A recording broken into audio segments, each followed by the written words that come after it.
What's up guys, how's it going? Hope you're well. Just wanted to get back to you guys with a bit more of a longer video and maybe something that could be part of a discussion. I'd really love to hear what you guys think in the comments below. So without further ado, I'm going to get into the meat of the video, which is everything you know about self-love or everything you've been taught about self-love is wrong.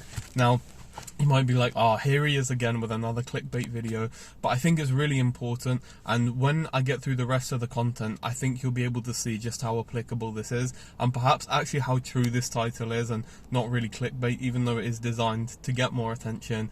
But actually what I'm saying here, I think you'll find is very applicable in a lot of situations. So just some quick things. Why is it important to actually show yourself self-love, and what could that look like? I might cover that bit in another video because this is a big topic in itself, but why is it important to show self-love? We've all heard the phrases, you know, hurt people, hurt other people. We've all seen that it can be detrimental to relationships, to our self-esteem, to basically everything in life, okay? And we've all heard of other things as well, like if you can't love yourself, how can you love another person? And all of these things are true. It's quite hard to find the originator of these quotes, but I think we'll all find, if you examine your own relationships, if you examine other people, perhaps people who've hurt you in the past, you'll see that this generally rings true. So we know now how important it is to show self-love, but very frequently, if you feel like, I don't really know how to show self-love, or you feel like, well, how do I actually show self-love? And you search this up, you watch other videos, maybe even if you call mental health advisory lines, you tend to get very similar advice, which is, you know, take a bath, watch a series, relax yourself, go shopping. And don't get me wrong, it's very important that you learn how to reward yourself, especially for good behavior, but I'm going to tell you a little story just to illustrate an example here, and I want you to follow along with me here. So imagine that you're working in a job, and like most jobs, you work in a team of people, and essentially you're coming in for your shift and you're receiving a handover from another team. Now this really describes a lot of jobs, whether that's in a hospital, in a hotel, in a restaurant, in a school even. It could be anything. You could be the doctor coming in to pick up after the night team, after the weekend team. You could be someone coming to open the restaurant after the night team has closed it down. You could be really anything. You could be a substitute teacher coming in to cover for the main teacher in the afternoon. It could really be anything. But as you can see, with all kind of jobs, there's a teamwork involved in at least most jobs anyway. And so imagine you come in for your shift and you open up the restaurant, you go inside, it's completely dirty, there's cutlery everywhere, there's smashed glass on the floor. Or you go into the hospital, nobody's seen the patients, they're all very agitated, none of the jobs have been done, none of them have been given any medications, you know, the whole thing is in complete disarray. Just imagine that. Like, how would you feel towards the people who had done the shift beforehand? You'd probably feel some sort of resentment, and you'd probably feel very angry. You'd be like, you know, you're paid to do this, you know, we work as a team, you've let me down, now I have to do extra things to pick up your slack.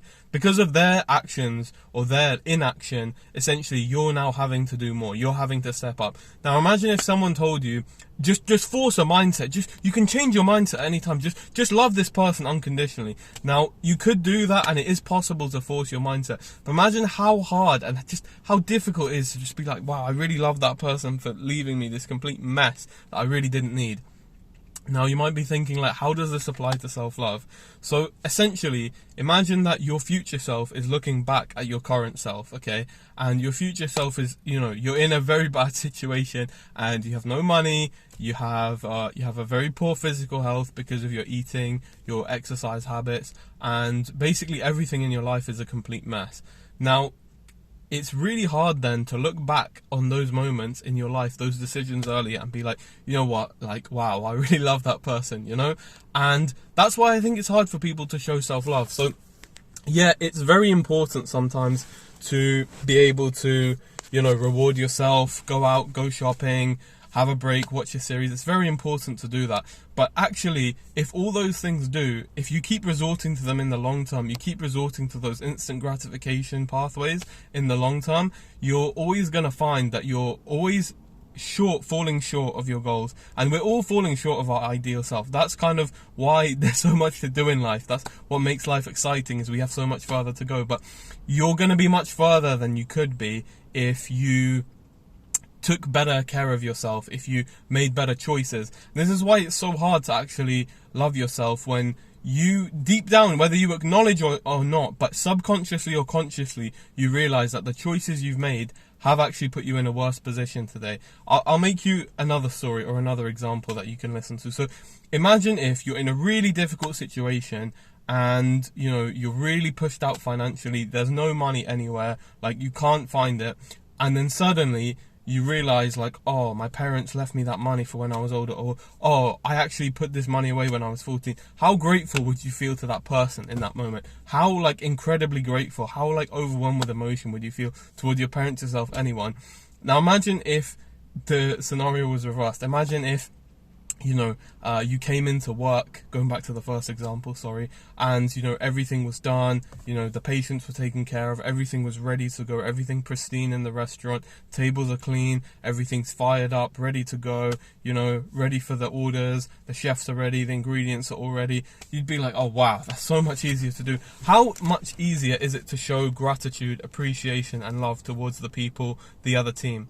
Now you see what I'm starting to hint towards. So the things that we're taught traditionally about self-love, actually they don't work in the long term, and that's why I think it's really important to get this discussion going. And hopefully in the next video I'm going to be able to talk to you guys about some ways you can actually show yourself self-love, and some strategies I use as well. So hope you enjoyed that. Let me know what you think in the comments. Take care, peace out, follow for more amazing content.